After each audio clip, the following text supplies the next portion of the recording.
welcome to today's episode of Lodestar's Lending Leaders. I'm Elena Gardner, and our guest today is Stacie Rihl. She is a first-time homebuyer specialist and referral agent. I've known Stacie for a really long time. We used to be accountability partners when I was back in the hospitality industry.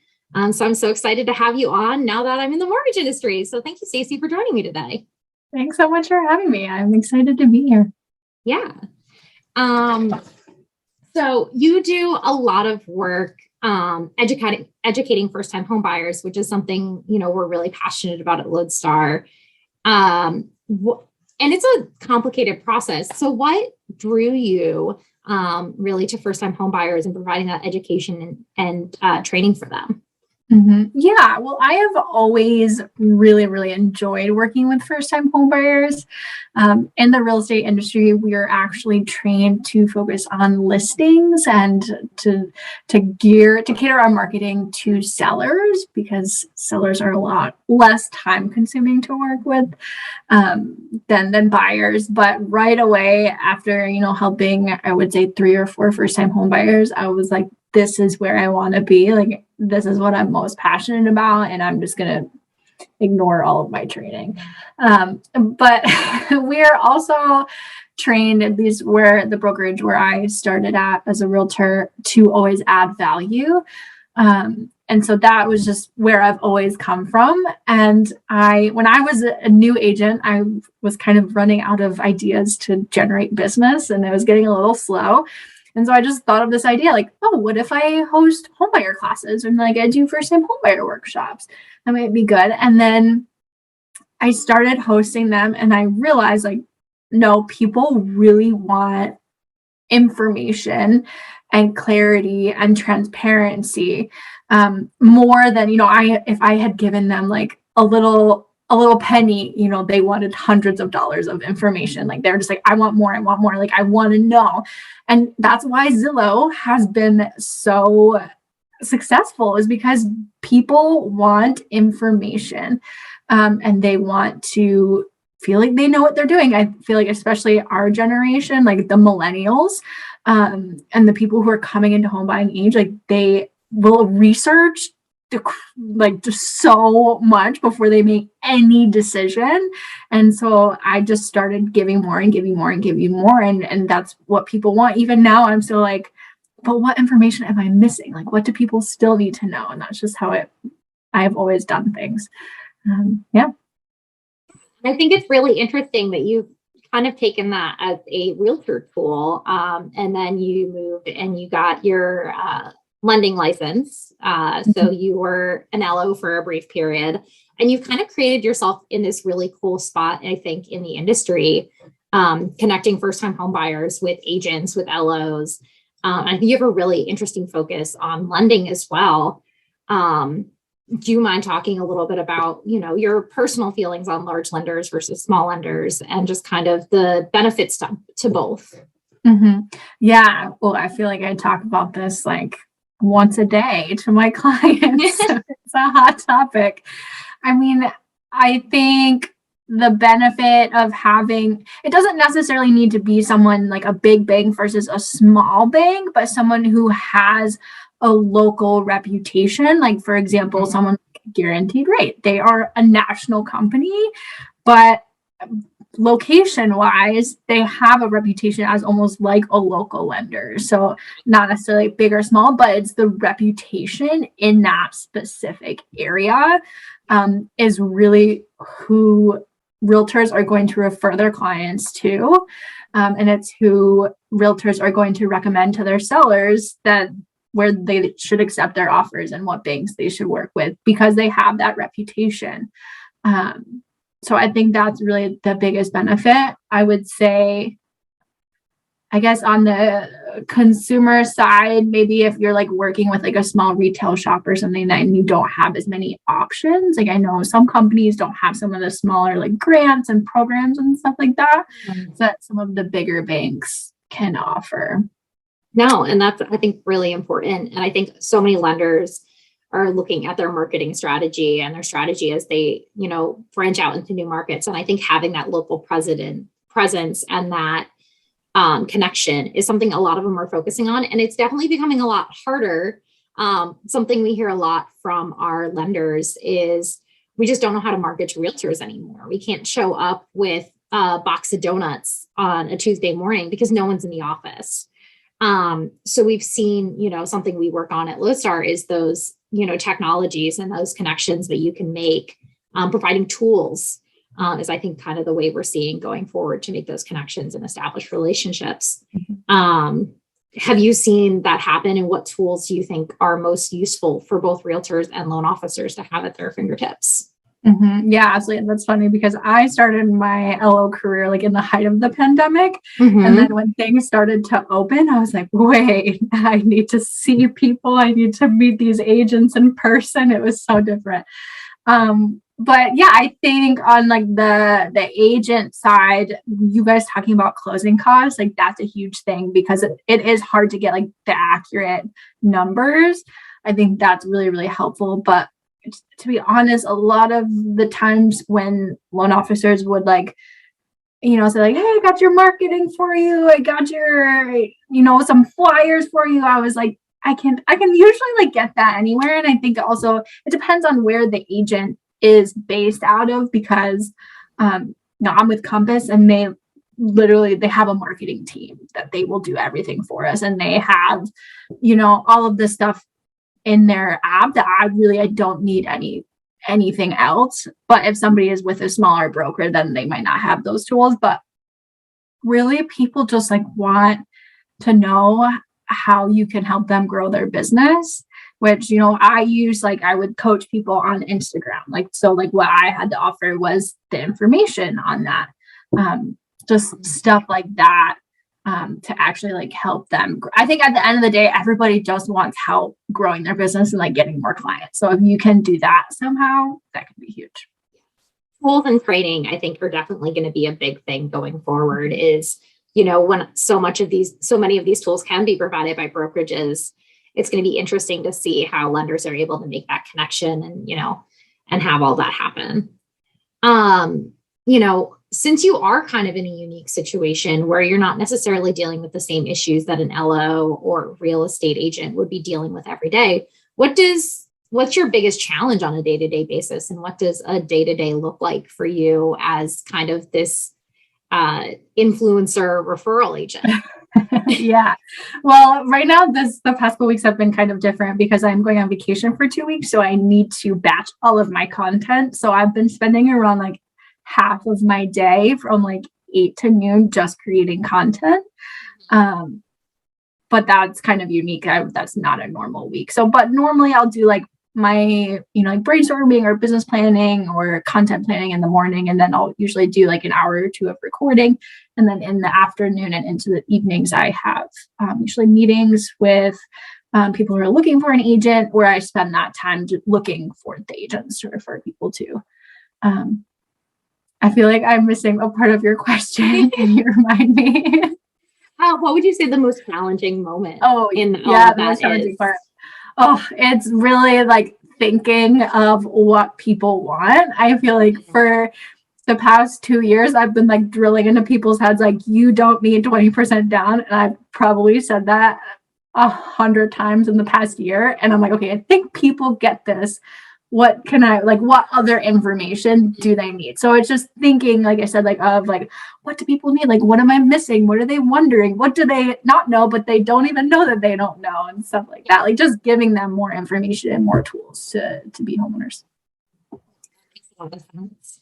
I think it's a really intimidating process for so many people, and it can be very frustrating. We've had home buyers on here early on where we did a first time home buyer series. And it was definitely something that, we had someone on and who's like, I just had a terrible time. I don't want to go buy another house. And I think as, mortgage professionals and real estate agents, we can definitely do a lot to make that more clear, more transparent. And a lot of it is digitizing the process too. Like no one needs to be filling out forms for days and days and days nowadays. Like automating the process is so important. So what do you think that the mortgage and real estate industry does well to guide first-time home buyers through the process right now? And how can you see that they could do better? Yeah, I think, everyone in our industry is a little bit different, but for them, like the good agents, the good LOs are really good throughout the process. There are some amazing realtors and loan officers who can just like make a first-time home buyer feel so confident and comfortable and make the process so easy to them, and then do a great job of following up with them after the process. But I think, and this is, why I have the marketing that I do, why I think it's why I've been so successful, is because nobody else is doing this. People forget the pre-home buying part. It's that, I just renewed my lease and I know that I don't want to renew it again. So what can I do in the next year to prepare for home ownership, or when they're 6 months out? A lot of both realtors and loan officers won't talk to people until they're pre-approved and ready to start looking at houses. So I think we need to help educate people in that like pre-stage, and be willing to help them, even though you might not get paid for it the next year. But I think that's when people are looking for the most information, and when they can prepare the most in that phase and make our jobs easier down the line because they knew what they were doing a little bit more. So. I think a lot of people, and it's hard to kind of develop that pipeline when you feel like you already have so many people coming in that are ready to buy, but you have to look at what your pipeline looks like a year out or 2 years out. Where is that next year of business coming from when the purchase market slows down or when the refi market slows down, right? If you do the work now, you all of a sudden have a pipeline. And you've created also that loyalty as an LO or something like that, because unfortunately we are in a, situation right now where people are laying off LOs. We all saw Better. We've seen some other major companies do that. So having that loyalty with your clients, I think sometimes they won't all follow you, right? It's never going to happen. But if you have a personal relationship, you stand a better chance of keeping those people. Mm-hmm. Yeah. And I think this business can be so up and down. And I just remember when I was a new agent, I was like, I just want consistency. Like, I don't want to have like a $20,000, $30,000 month and then $30 months. Like, how can I make them all, kind of equal? And then I think it can be like, give us a lot of anxiety to not know how much money we're going to make. But having that pipeline, like that is how you do it. When I can look at my pipeline and know a pretty good idea of how much money I'm going to make next year. And I think I would almost rather that than have like a bunch of clients under contract, because it's like, yes, I'm going to be okay. Yeah. It's knowing that your next year's income is there, especially, in such a crazy, unpredictable market. Right. And then, so I think we should dive a little bit into the back end of social media and, how you got started. For those LOs, there's a lot of talk right now. Specifically, I was at a conference yesterday, specifically for realtors. And there was a gentleman who was starting Facebook groups for individual towns for selling houses and stuff like that. Because, Google loves Facebook groups and all of that fun stuff. How would you recommend realtors get out to people on social media? Is it something like a Facebook group? Is it Instagram? Is it TikTok? Where have you seen success? And where do you think people can grow? Yeah, absolutely. I mean, I think TikTok is huge right now. Depending on, I think, first of all, your first question needs to be, what type of clients do I want to work with? Like, what age group, do you want to work with first-time home buyers, or do you want to work with move-up buyers? And then that will kind of dictate what platform you're on. TikTok, I think, I have not looked this up, but I feel like it's like a little bit of like maybe baby boomers, but also like younger college people. I don't like, are you on TikTok? I am on TikTok. Okay. So I haven't been able to figure out. I think honestly, TikTok is very social media inclined in any age group, right? And that age group, you will end up where you're supposed to be, I think, on TikTok, because the algorithm is so precise. I don't know what witchcraft they used when they built that algorithm, but they did something. Like TikTok, I think, knows more about me than I know about me. That's awesome. So maybe I'm wrong. Maybe TikTok is for everyone, but just kind of like cater it to like what types of client you want to work with. And then really, like, at the end of the day, the platform that you're going to work is the platform that will be successful for you. I would say, I know that we met Did we meet? No, you're in We Ladies of Philly. We met at a YPC event. Right. We met at a Chamber of Commerce event. I am in Ladies of Philly. Yeah. So I started like a pretty large Facebook group, and I, got a couple of clients from it. But to be honest, I didn't work it as much as I could have. Whereas Instagram, I have worked on and stayed consistent with every single day for the past 3-4 years. So it's going to be like what you are going to actually do and what you're going to show up for every day. So that's the platform that works.